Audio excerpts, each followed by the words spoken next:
welcome to Good Game Pocket Edition, your weekly catch-up for gamers by gamers. I'm Barjo. And I'm Hex. This week we drop into the destructive chaos of Battlefield 4. Come back and pay attention. All right. Okay. But before all that, we have a look at a classic game rebooted with Shadow Warrior.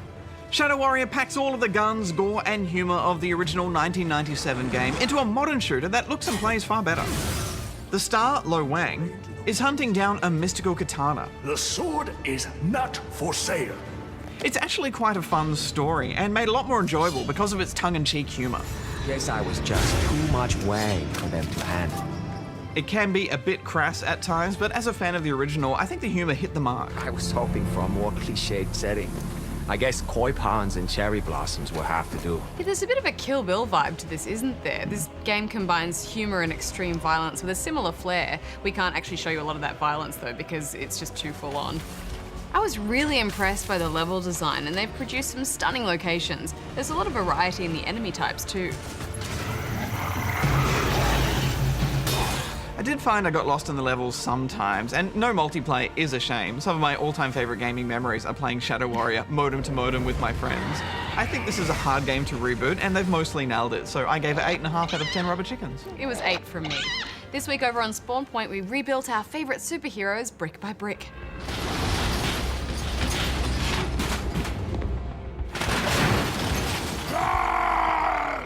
LEGO Marvel Superheroes brings together a dizzying cast of heroes and villains.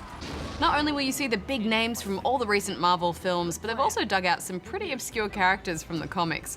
This means you'll play through iconic locations like Thor's hometown of Asgard, as well as more obscure settings like Doctor Doom's Latvian castle fortress. The Avengers showed up. They know how to ruin every good evil plan. There's also a fully explorable New York City that players can skydive down into from their SHIELD helicarrier. There's so much fan service here, and finally, it's only taken about 20 games, but they've finally improved the combat in LEGO games. Larger characters like the Hulk can smash the ground to create mini earthquakes, while others can shoot at enemies from a distance, and the flying guys have mid-air attacks. Yeah, I agree there's a lot to like here with a huge character roster, but I did have a few gripes with some of the puzzles. Like earlier LEGO games, the solution to pretty much everything is to smash the scenery and use the blocks to build the tools you need. But most of the time it's just needless busy work, especially as you're playing as superheroes that could just use their powers to solve these problems.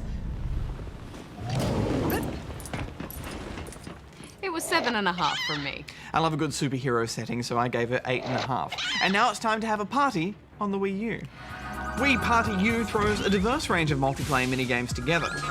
Your Mii avatars are the stars here as you compete across events like motion sensing tasks and game show style memory challenges. The host, Party Phil, will also recommend events based on how many players you bring to the party. You know, I've had some fun with Mario Party games in the past, but this just doesn't do it for me.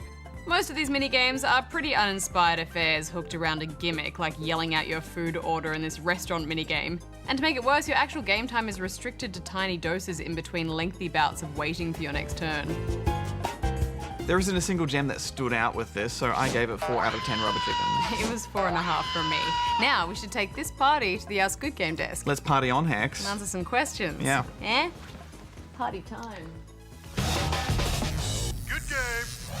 Right, Badge, let's go to this one, which is from Warper in About There in Victoria. Hi, Barjo and Hex. Just wondering what is your all-time favourite bad guy boss fight in a game? Mine would have to be GLaDOS as the greatest. Oh, wow, that's a tough one. There have been so many amazing bosses in games throughout the years. Yeah, they have, and it's an easy pick for me though, I think, because pretty much every boss in Dark Souls counts, and Demon Souls in fact. If I had to pick one though, I'd say maybe the gargoyles on the top of the church at the early section in Dark Souls, and classic Souls right there. Also, Smorg and Ornstein is another example of that. I hate them so much with every fibre of my being, but I also love them with every fibre of my being because it's such a fun and hectic fight. I think for me I'd have to go with Shadow of the Colossus, just all of it, since it's pretty much a series of boss fights. And they were also amazing to look at and different to fight, and it was just beautiful.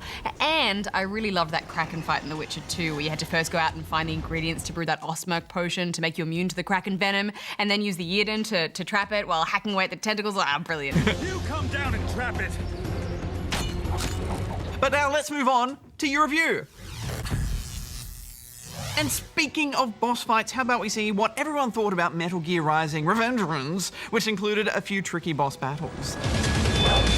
Let's go.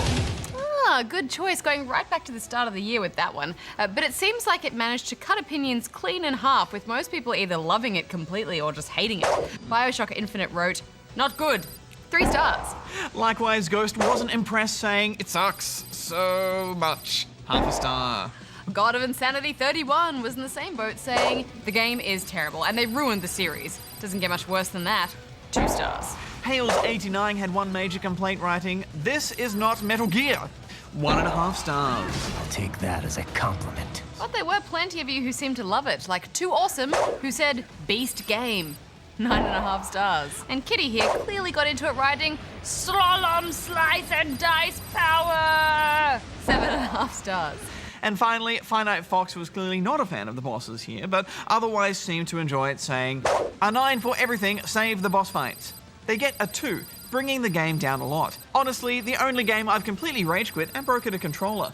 The bosses have too high health, too high damage, stand still for a second in any fight, and dead, over and over again. A shame though, every other aspect of the game is immensely fun and well thought out. But not the bosses! 9 stars. Well, a nice rage there, but on that note, I think it's back to the studio. Indeed. Good game. Battlefield 4 is big, frantic, and spectacular, and of course, full of explosions.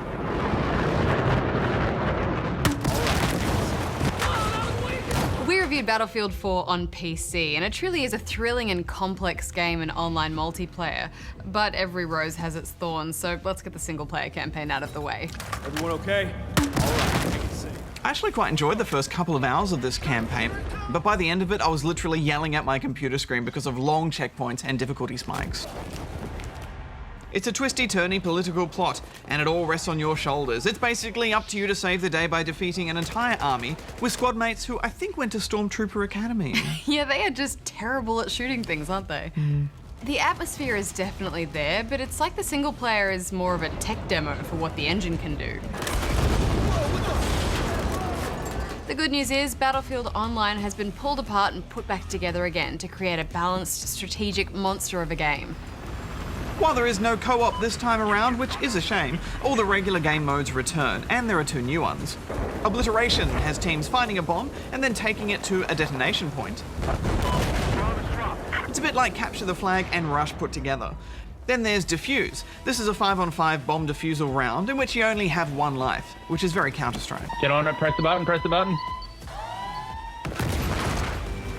It's these modes that really show how important teamwork is to win the match, not just a good kill-death ratio, and that's something the Battlefield series has always embraced. Oh yeah. What really stood out for me though, Hex, are those big dramatic events that happen during the course of a map, that they kind of tested the waters a bit with Battlefield 3, but now they're in full effect. Yeah, the scale of the action is intense. These maps are full of variety and scale. There's room for jets and helis and tanks to battle it out. This guy had an ATV. They really have raised the ceilings so high, buildings tower above you. Snipers can go anywhere, and the game really encourages that. And generally, I think there's a lot more important refinements that Battlefield players will appreciate, such as how your gun can't disappear into a wall anymore. Your character just angles it around with an adaptive cover system. One new feature to the series is field upgrades.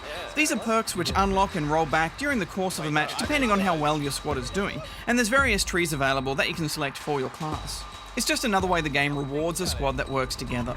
Okay, how do I get out? The Commander mode makes a welcome return with its top-down interface. Back in the Battlefield 2 days, a good commander on your team meant you would win the match.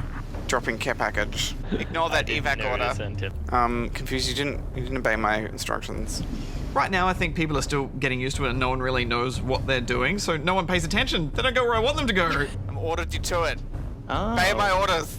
Just Pay my orders. Pay attention, but I'm kind of digging it, Hex. Yeah, I think once people come to grips with it and the tablet version of this mode comes out, we'll see it being a much more important tool, I think. I do think Battlefield 4 is the most visually impressive PC game out there, in terms of fidelity of the graphics, how much you can scale it in the settings, to the complexity of just how much is actually going on at once and how smoothly that all runs. From the ripples you make in the water to the lighting and the truly high-res textures, But of course, with all of this technical wizardry, DICE have a few issues to iron out. There's quite a few glitches like floating objects, and the Lansing Dam map on the whole is a bit broken right now. It crashes a lot, and it's even missing a lot of sound.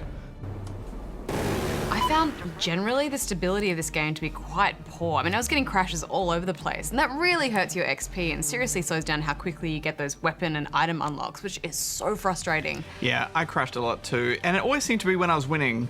When I was having a really good round, oh, crash. I have friends actually who can't play this game at all right now, but DICE have been working tirelessly and they have fixed some of the issues already, so hopefully that will get better in time.